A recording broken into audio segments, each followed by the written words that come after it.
देख रहे हैं वाडला एक्सप्रेस, मैं हूं दीपक बौद्ध। मध्य प्रदेश 2023 के चुनाव में क्या कुछ रहेगा, मामा की सरकार या कमलनाथ पर विचार या तीसरे की दरकार। तो आज हम पहुंच चुके हैं जन समाज पार्टी की जनसभा में, जो कि आज रीवा जो रेवांचल जो क्षेत्र है विंध्याचल, वो बहुत मजबूत माना जाता है बसपा के लिए। क्या कुछ रहेगा, लगातार बने रहिए वाडला एक्सप्रेस के साथ। बात कर लेते हैं कुछ अन्य लोगों से, महिलाओं से, क्या कुछ रहेगा। 2023 का चुनाव है, क्या कुछ जनता के मुद्दे हैं, किन पर सरकारों ने काम नहीं किया है, सरकारों को किन मुद्दों पर काम करना चाहिए, अगर बसपा की सरकार आती है तो क्या काम करेगी। रोजगार चाहिए, पहला तो रोजगार देंगी, दूसरा शिक्षा चाहिए, तीसरा महिलाएं बेटियां सुरक्षित नहीं है तो उनको सुरक्षा चाहिए। ये तीनों चीज बहुत जरूरी है। सरकार ये कहती है कि हमने तो बहुत सारा रोजगार दिया है, कहाँ नहीं दिया। अब हम लोगों को तो नहीं मिला सर, तो हम क्या जाने, हमको दिखा भी नहीं रोजगार कहाँ मिला। अच्छा, रोजगार आपको दिखा भी नहीं, दिखा भी नहीं सर। किस रास्ते में चल रहा है, किस रास्ते में चल रहा है।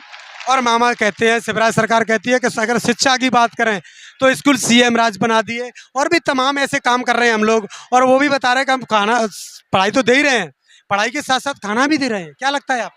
हमको तो ना खाना मिल रहा, ना पढ़ाई के लिए शिक्षा कुछ दिख रहा है, क्योंकि कमाते हैं तो खाते हैं, अब बाकी कहीं से कुछ मिलने वाला तो है नहीं। सात क्षेत्रों में आप स्कूलों में जाती हैं या फिर हॉस्पिटल में जाती हैं, वहाँ पर आपको ऐसा कुछ विकास नहीं दिखता इस हॉस्पिटलों में। हम उन में तो कहीं नहीं दिखा विकास। बड़ा दिख रहा है कि महिलाएं सुरक्षित नहीं हैं। 5-5 साल लड़कियों के साथ, बेटियों के साथ बलात्कार हो रहा, कोई कुछ सुनने वाला नहीं है, कहीं सुनवाई होने वाली नहीं है। रोजगार भी बहुत तेजी से, मतलब रोजगार घट गया है।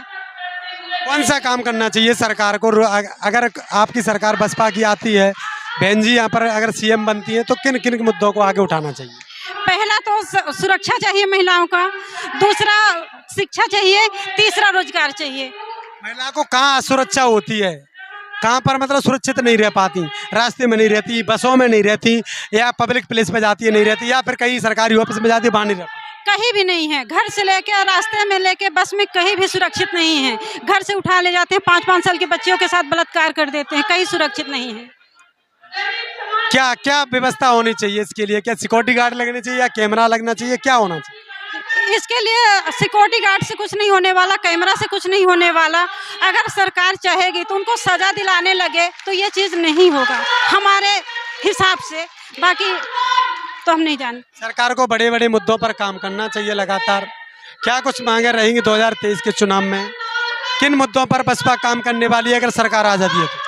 शिक्षा, रोजगार और सम्मान के मुद्दे पर बहुजन समाज पार्टी इस बार जनता के बीच में है, मैदान में।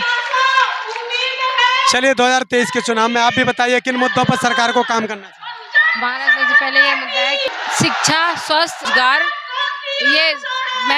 हम पढ़ रोजगार घूम रहे हैं तो हमको सबसे पहले रोजगार चाहिए, बहन बेटियों की सुरक्षा चाहिए, और जो कॉलेजों में असुविधा, जो टीचर रखे जाते हैं कॉलेजों में, वो किसी अन्य पार्टी में कहीं इधर उधर घूमते रहते हैं, क्लासें नहीं लगती हैं बराबर से और पढ़ाई नहीं हो पाती।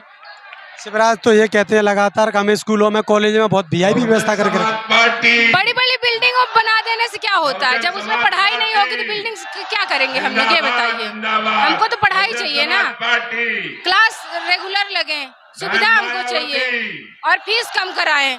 18-18 हजार रुपए फीस लगती है, हम लोगों की स्कॉलरशिप तक नहीं आती है, हम लोग कहाँ से वो करें बताइए। हमारी यही निवेदन है कि फीस कम की जाए और अच्छी शिक्षा दी जाए। अब बड़ी बड़ी बिल्डिंग, स्कूलों बनाने से कुछ नहीं होने वाला है। इस बार शिवराज को सपोर्ट करेंगे या नहीं करेंगे बता। हम नहीं करेंगे, हम बहन कुमारी मायावती जी को सपोर्ट करते हैं और उन्हीं की सरकार हम चाहते हैं। बहन जी के साथ चली जाएंगी तो बहन जी से सरकार अगर बन जाती है तो जनता को कुछ भला उपाय, बहुत कुछ भला होगा, क्योंकि बहन जी जमीन से जुड़ी हुई हैं और उनको हमारे समाज में जो बहन बेटियों के साथ जुल्म अत्याचार होता है उससे मुक्त होंगे, उनको रोजगार मिलेगा, स्वास्थ्य सही मिलेगा, सुविधाएं मिलेंगी। हमारी यही वो है कि इस बार बहुजन समाज पार्टी की सरकार बने और सभी माँ बहनें बेटियां सुरक्षित रहें, उनको रोजगार मिले, शिक्षा मिले, तो सही है।